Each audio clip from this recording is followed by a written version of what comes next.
Previously, the story follows Inugami Kohachi, a detective, as he investigates mysterious occurrences in a village.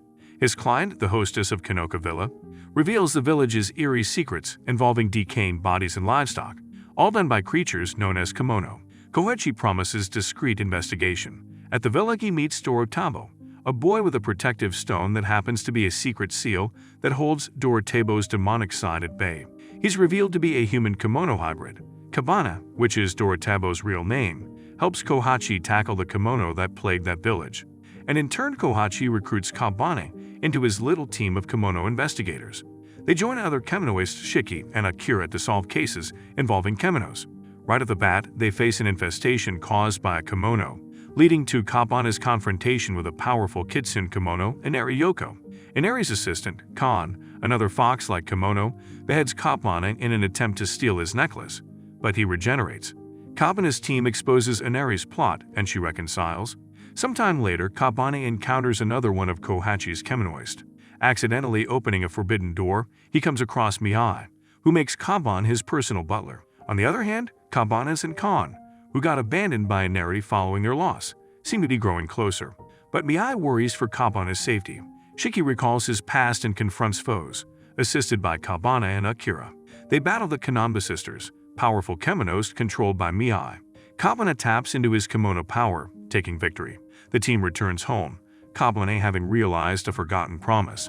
Inugami, Kabane, Akira, and Shiki are in the village where Shiki spent his childhood with his uncle before joining Inugami's team. Shiki's uncle, Akio, is also in the village, and he shares the backstory of Shiki's parents with everyone. He explains that Shiki's father met his mother, but his father tragically died while his mother was pregnant. She too passed away shortly after giving birth to Shiki. While near the waterfront, Shiki recognizes a tree he used to mark during his childhood adventures in the forest. Memories flood back, how his mother would venture into the forest daily for a certain task, warning him not to follow. However, one day curiosity got the better of him, and he discovered a horrifying scene in a rundown forest house. This trauma left him frozen, and he was struck on the head by an unknown assailant. Upon waking, Shiki finds himself at his uncle's place. Akio explains that Shiki's mother had to be separated from him due to specific circumstances. Shiki comes to realize that it was his uncle who had struck him and had been lying about his parents. Nobumaru reveals that there were unsettling incidents involving spider silk experiments, which, if exposed, could threaten the existence of Kemono. Inari had suppressed this information. Nobumaru discloses that Shiki's uncle, Akio Tadamaru, is responsible. This revelation confirms that Akio has been concealing information about Shiki's parents. Meanwhile, Inugami confronts Akio and presses him to reveal the truth about Shiki's parents. Akio confesses that Shiki's father was investigating the folklore of the golden spider web and tragically fell from a cliff during his quest. To secure a normal life for Shiki, his mother willingly participated in Akio's experiment to create golden silk, hoping to attain financial stability. The folk story led Akio to believe the original spider's silk was a genetic mutation, prompting him to try reproducing it artificially. He used Shiki's mother as a maternal base, attempting to mate her with other Kemonos to replicate the silk. These continuous experiments took a toll on Shiki's mother. Shiki, fixated on his mother's whereabouts, eventually realized something was amiss. To escape the disturbing truth, he left his uncle's house and found refuge with Inugami. The narrative unveils that Inugami's actions aim to enable Shiki to confront his uncle and uncover the hidden truth. Shiki's uncle Akio is bound and suspended from a tree, struggling vigorously to break free. His hands, trembling with effort, bear witness to his desperate struggle.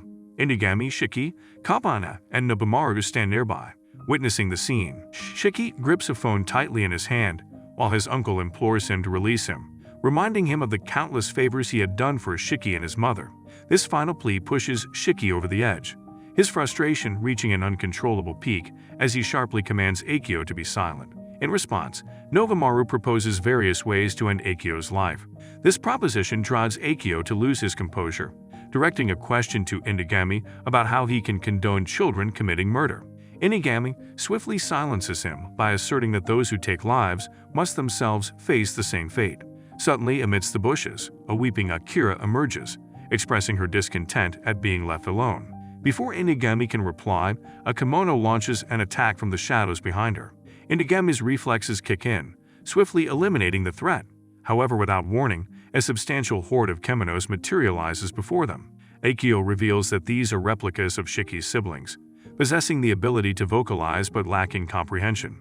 The Kemonos begin to chant various phrases, all in the voice of Shiki's mother, uttering the words, "I love you." Overwhelmed by this revelation, Shiki crumbles emotionally and turns to Kabane for assistance. Kabane confronts the horde of Kemonos in a fierce clash. Meanwhile, Inugami and Akira strive to defend themselves, stumbling upon Aya in the process. She aids Inugami in neutralizing the poison in his arm by advising him to immerse it in spring water. Reuniting with Shiki and Kabane, they find that Kabane has vanquished all the Kemonos. Kabane proceeds to release Shiki's uncle, giving Shiki the authority to determine his fate. Opting against taking his uncle's life, Shiki makes his choice clear. At this juncture, Aya questions Akio about the location of her cocoon. In response, Akio chuckles, revealing that he is indifferent to his impending demise, as long as his research legacy endures. In this moment, Inugami confesses that a friend had already disclosed the likely hiding place of the cocoon, the healing spring. Together with Aya, the group makes their way to the spring. Submerging into the spring's depths, Shiki discovers his mother cocooned within. Overwhelmed with emotion, he witnesses her being alive. They transport her to a specialized clinic in Tokyo. Unknown to the team, Nogamaru remains behind with the intent of eliminating Akio. Inugami brings them to a clinic to treat Shiki's mother and restore her awareness of reality. The clinic is owned by an elderly woman named Ohana Basin. She diagnoses the issue as psychological. Shiki becomes increasingly concerned, but Ohana reassures him that she will prepare a soothing herbal remedy to awaken her. Exhausted from the day's events, everyone decides to unwind with hot baths before retiring for the night. During the night, Aya positions herself just outside the door where her mother is undergoing treatment. In that moment, her entire life flashes before her eyes. She recalls possessing profound healing abilities and being the first to use them on her mother. However, much of her life was spent locked in a basement with her unconscious mother. She reflects on never having seen her mother awake, yet always yearning to remain by her side. During this time, she discovers the existence of her older brother, Shiki. The trio had plotted to escape from Akio, but she inadvertently thwarted their plans. A shadow falls across her innocent face as she recollects this. Sensing her footsteps, Shiki, seated beside his mother, invites her in. As they converse and address their concerns, Shiki expresses gratitude towards Aya for keeping their mother alive and forgives her for past mistakes. Just then, their mother stirs awake, shedding tears of joy upon seeing her two children before her alive and grown. Several days later, Inugami, Kabane, and Akira gather for breakfast, reminiscing about Shiki's decision to stay with his mother and sister temporarily, leaving the office. Although unspoken, their expressions betray their strong yearning for him. Just then, Shiki arrives with Aya.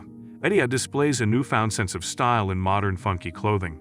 Shiki informs Kabane that he is determined to repay him for his assistance. Soon after, news arrives that a Kemono is attacking women and disfiguring their faces.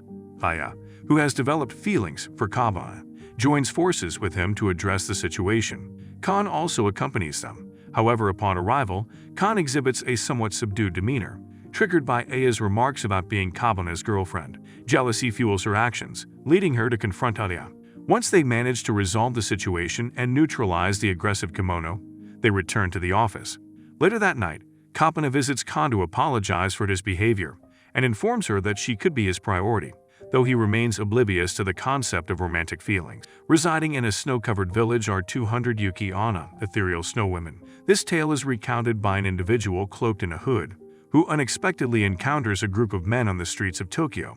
He informs them that he is in search of a man named Inugami. Meanwhile, Akira lets out a cry as he comes across his beloved plushie, affectionately named after his brother, which has been torn open.